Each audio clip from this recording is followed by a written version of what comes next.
Bienvenue dans ce tutoriel portant sur la visualisation des résultats d'imagerie et de pathologie dans CrystalNet. Pour une compréhension optimale, nous vous suggérons de visionner d'abord le tutoriel « Visualisation des résultats, alertes et notifications, présentation générale ». En visionnant ce tutoriel, vous apprendrez non seulement à accéder à ces fonctionnalités, mais vous saurez également comment s'affichent les résultats et les rapports d'imagerie et de pathologie dans CrystalNet. Enfin, vous apprendrez à utiliser les filtres et l'outil de journalisation. Le sommaire des résultats d'imagerie permet de consulter des informations sur les examens d'imagerie d'un usager. Il est également possible de visualiser les rapports émis par un système d'information de radiologie locale.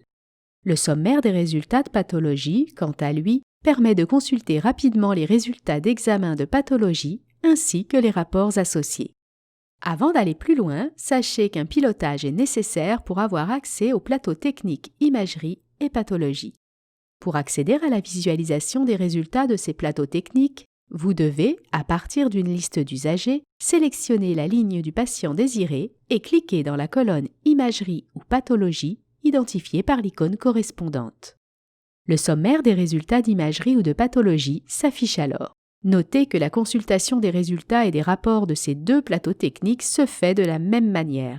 Nous allons donc utiliser le sommaire des résultats d'imagerie pour illustrer nos propos.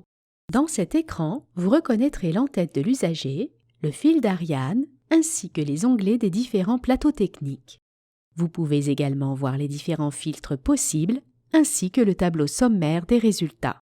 Toutes les requêtes du tableau sommaire des résultats d'imagerie ou de pathologie s'affichent au fur et à mesure que l'utilisateur fait défiler le tableau. Par défaut, les requêtes sont triées en ordre décroissant de date de dernière modification.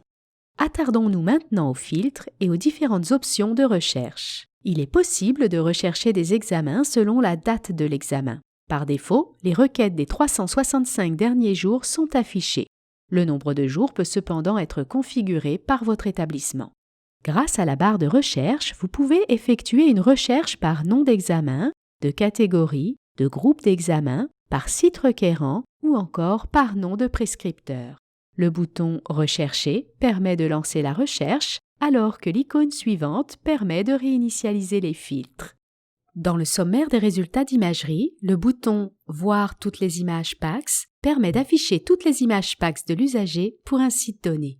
Si le bouton « Voir toutes les images PACS » a été utilisé par au moins un intervenant, un deuxième bouton « Consulter le journal » sera présent. Ce dernier permet de voir qui a visualisé les images PACS de l'usager en contexte. Juste en haut du tableau, d'autres filtres permettent de raffiner la recherche. En effet, vous pouvez afficher tous les résultats d'imagerie disponibles pour l'usager. Vous pouvez aussi faire afficher uniquement les résultats non lus ou seulement les résultats lus par l'utilisateur en session. Les résultats non lus s'affichent en gras dans le tableau. Ils sont marqués comme lus lorsque le rapport est consulté. Ces boutons permettent de modifier la hauteur des lignes du tableau et ainsi d'afficher davantage de résultats ou d'en améliorer la lisibilité. Il est également possible de rafraîchir le tableau en cliquant sur l'icône « Rafraîchir ». Les renseignements suivants se trouvent dans le tableau. La date de l'examen ou du prélèvement, le site d'où provient la demande, s'il y a lieu, un indicateur signifiant la présence d'une image PACS. Notez que cette colonne n'est présente que pour l'imagerie. Le statut de la requête, le nom des examens demandés dans la requête, le nom de l'intervenant ayant demandé l'examen, le numéro de la requête dans le système source, la date et l'heure de la dernière mise à jour reçue dans CrystalNet pour la requête en question et l'outil de journalisation. Voyons maintenant comment consulter un rapport d'imagerie ou de pathologie. Pour afficher le rapport au format PDF émis par le système source, cliquez sur le bouton de la colonne « Statut rapport ». Dans le visualiseur, une barre de défilement permet de consulter toutes les pages du rapport. Le numéro de la requête s'affiche dans l'en-tête du rapport. La partie gauche de l'écran reste accessible afin de pouvoir naviguer d'un rapport à l'autre. Cliquez sur le X dans le coin supérieur droit pour fermer le rapport et revenir au tableau sommaire des résultats. Un rapport est disponible pour les statuts suivants: préliminaire, modifié, final, final amendé et préliminaire amendé.